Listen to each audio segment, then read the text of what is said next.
Well, lots of travelers are starting to launch their summer vacations. And many are still facing a lot of flight cancellations after big problems, you'll recall, over the Memorial Day weekend. CBS News senior travel editor Peter Greenberg has the travel outlook for the rest of the summer. We talked to him earlier from his hotel room in Paris. Let's start with summer travel, and the first big test Memorial Day weekend was kind of a meltdown. What happened?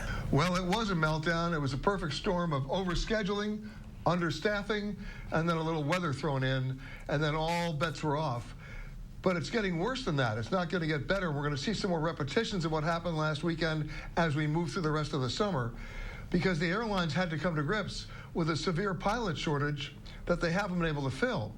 And earlier this week, to give you an indication of that, American Airlines actually grounded 100 planes. And they had to admit, the reason why they grounded the planes, they had no pilots to fly them. So what does this mean for us?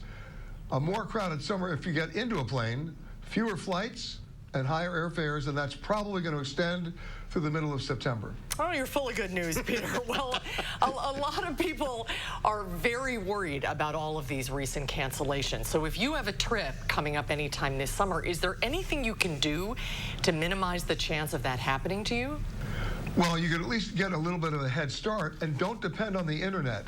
Have a conversation with the airline. So, for example, get the first flight of the day out of Madison, but then call the airline and say, hey, is my plane that's taking me out tomorrow morning, does it overnight in Madison the night before? Because if it does, there's about a 90% chance that the crew is going to stay with that flight, and you'll get out the next morning. What are your best recommendations, considering all of this, for travel right now? Air, driving, staying home? I would never say stay at home. There's got to be a better way than that. So what I'm going to suggest is this. Check out the trains. Amtrak's got a pretty good route network. They have some passes that they don't promote very well, but they have them. $500 for 15 days of unlimited travel. Kids under the age of 12 go for $250. Wow. But the other thing I'd suggest is think of where I am right now, where the power of the U.S. dollar is very strong against the euro. I'm in Paris. And guess what? The airfare from New York to Paris right now is less than the airfare from New York to St. Louis. The euro being the bargain makes it easier for you to buy stuff in terms of local goods and services. And then there's one other thing you want to do, whether you're flying within the United States or going overseas. We have a tendency to want to make a round-trip reservation. In fact, we go online and we look at that. Instead, go ahead and price that, but then go back online and look at what it would cost you to buy 2 individual one-way tickets for each direction on 2 separate airlines. You might be quite surprised at the fare differential when you total it up. Oh, that's so, for example, an airfare between LA and New York of $1,200, that's the round-trip fare. Now you go online and price out 2 one-way tickets on Airline A and Airline B. Airline A is $480. The return flight on Airline B is $370. That totals $850. You just saved $350.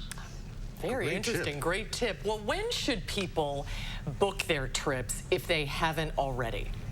Well, right now you're in for a shock in terms of sticker price all the way through the summer, and it's only going to get worse.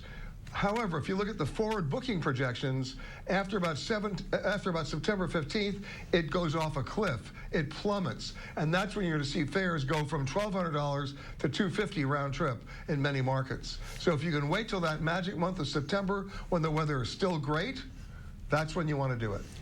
Peter, great advice as always. Enjoy Paris if you can. Yes. Good to see you again. See you next time. You got it, Mark and Susan. Thanks, Peter. Great to see you.